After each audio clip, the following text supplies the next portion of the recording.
game was a struggle this year. How good do you guys feel to put a lot of that aside and come out with, especially a strong first half? We don't really look at it as travel. Like, we don't really pay attention to what everyone says about games.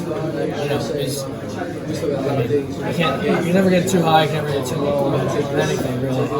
So it's kind of been our motto. I mean, I know what we say when we preach 1-0. I'm sure the people think it's cliche, but that's what we talk about in our locker room. So honestly, that's just the truth. I'm just glad that we got this win today. Learn from it, get this bye week covered and everything, and then get ready for Minnesota. As you look ahead, do you allow yourself time to look back over beating an Iowa, a Michigan, Michigan State, a couple of those? Do you allow yourself to look and say that was a nice stretch that we figured some things out? It's a nice stretch to look at tape and get better.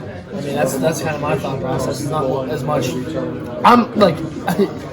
I'm very excited that we are undefeated still. Like that is the only goal that I've had this season, and I'm planning on going through the whole season doing that. But at the same time, like it's hard to get excited about what we've done so far when what we want to do and what we're trying to accomplish is not even close to being finished. So that's why I'm still not as amped as probably people would like me to be. That's because we still have a job to do. We still have unfinished business to take care of, and then at the same time, I still didn't play my best game, and I'm not too happy about it. So. Along those lines, you throw 4 touchdown passes, but James comes in here and said the thing that bugged him was the pick. That was, and how much do you take that stuff to heart and are open to constructive criticism from the staff after you have a good game? I mean, obviously, that was honestly looking back on it from Pee Wee to now. That was probably the worst play I've ever had in my college career. It was completely on me, completely my fault. I take all responsibility for that pick. Lost my mind on that play, and I really just thinking about it just makes me really angry. Sorry, but yeah, I'm not very happy about that. I thought that I could have played better in the third and fourth quarter to allow our team to have a better chance to put up more points, but at the same time, we won the game. So. I took it that you were treating it like a punt. That didn't go through your mind? That's not what I was trying to do. Okay. Sean, does this one mean anymore because of the last 2 years against Michigan State? No, it's the same. 1-0, that's all that matters. Sean, first bye week, you guys were going in before Big Ten play. How do you feel about this team comparatively going into the second bye week? Yeah, we talked about it after, and I talked with the offense about it. The growth that we made from the week 3 to week 4 for us, I'm saying, like our week 3, our third game to our fourth game, the Pitt to Maryland, was huge. We made tremendous strides. We got to get in the film room, really break down some film without having to prepare for an opponent. Go back throughout the season. I mean, we only had 3 games to look at, but those games were very valuable, especially to me. I mean, I talked about a lot how I was going to improve throughout that week, and this week is going to be no different. This is a work week. This is not, we call it a bye week, but it's just another work week. We're still in season, and as I said before, we are not finished at all. So I plan on watching probably every game at least 2 or 3 times again, going through practices, seeing how I can practice better to prepare for games. Okay, and then at the same time, just get ready for this next one. You get a little jump start. Even without watching that film, Sean, what do you think you've already learned from the last 5 chunks of games where you have played these Big Ten games without needing to watch the film? You're saying what have I learned about this team? Yeah. I mean, we're going to do anything to win the game. I think that's the biggest, the overriding factor. We've had some close games. We've had some blowouts. We've had in the middle. It's really been a balance of all of them. But the overriding factor is that we have won every single one, and I think that that is the goal. So I think that we will do anything for a win. We have to clean up some things, especially on offense, especially in my position. But at the same time, I can't help to be at least a little bit happy that we are in the position that we are. When you were a kid, did anyone teach you how to throw a wet ball? And if so, what did they teach you, technique-wise?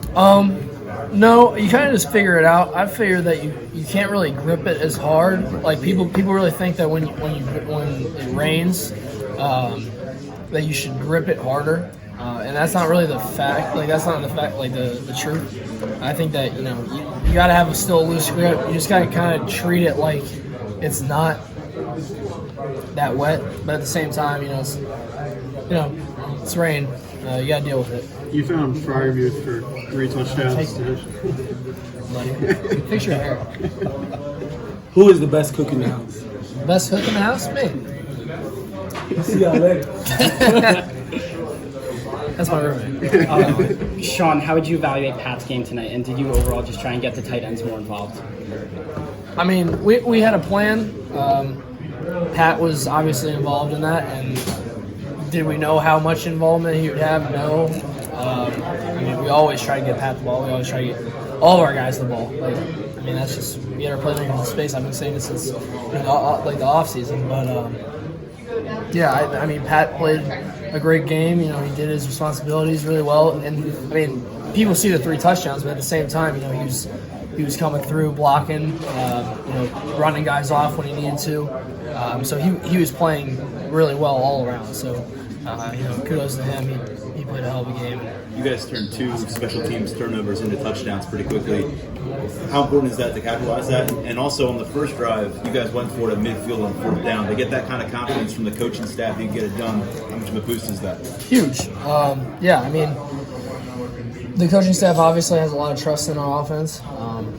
And we have a lot of trust in them. I have a lot of trust in Coach Ronnie to put us in the best situation. And I knew that when he said that we were going to go for it, I knew that we were going to get it because we got the players to do it, and at the same time, we had a good scheme. And I knew that Coach. I have a lot of trust in Coach Ronnie. So I knew that he was going to call the right play. James said he was emotional after the game in the locker room. Can you tell us about that? What was he conveying? Yeah, I mean, I'm going to stick family business to being family business. But I mean, we have a very emotional team. And the bottom line is, I love, and I know that all these guys love every single guy on our team. So I think that's kind of like what we kind of talked about, where our program's at right now. And we just can't lose sight of that. But, I love Coach Franklin, and he's doing great things. Is that key to hear going into a bye week, or is it key to hear after any game that how kind of tight you guys are emotionally? I mean, we know that. We know that. We tell each other all the time. But yeah, I mean, we just got to keep on working. We got a lot of work to do this bye week to get to where we want to really be. Because we got another stretch coming up to finish this year off strong. Sean, what do you think has allowed you guys to start so fast in the first quarter? Preparation is definitely the biggest thing. Just I take a lot of pride in preparing to play fast, and I think that the first quarter is always based off of that tape that you watch,